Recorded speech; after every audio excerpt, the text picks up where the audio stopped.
I think it's a very good question. The main problem that we face in some places in Latin America and in my country, Mexico, is in some ways the lack of, for some people, access to all the potential resources.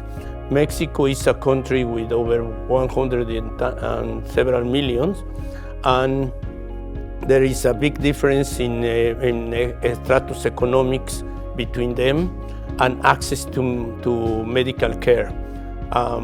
Mexico government make an effort, and there is a major action to try to bring health to everyone at the highest level and with all the accessible treatments that are worldwide. But obviously this is not so easy, and this will take time.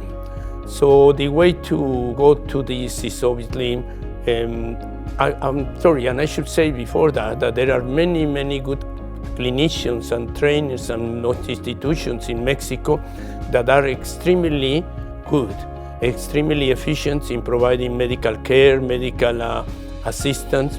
And there are also a lot of institutions, altruistic and organizations, and even private, that are working for making the health in Mexico every day better and better. So departing from there and saying that Mexico is really doing very well in some aspects, but still, as always, there is room for improvement. And one of them is, for instance, bringing these new therapies, cell therapies, into Mexico. And it's not easy. Bringing them commercially is almost impossible. The commercial companies are not interested at the moment to bring them to Mexico, potentially because the refund and the cost of the insurance won't probably cover what they would expect to obtain. But the other one is still the lack of knowledge and legislation and let's say platforms to do that.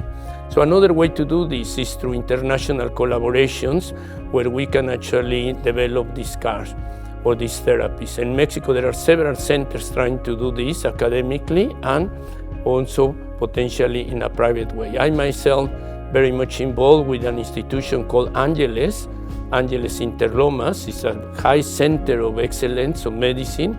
They have about 30 hospitals in Mexico, and they have the highest quality medical service potentially in Mexico, across Mexico.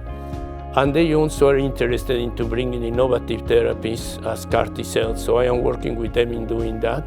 But also I am working with the with the Technological Monterrey, a university that has also nearly 30 campuses in Mexico.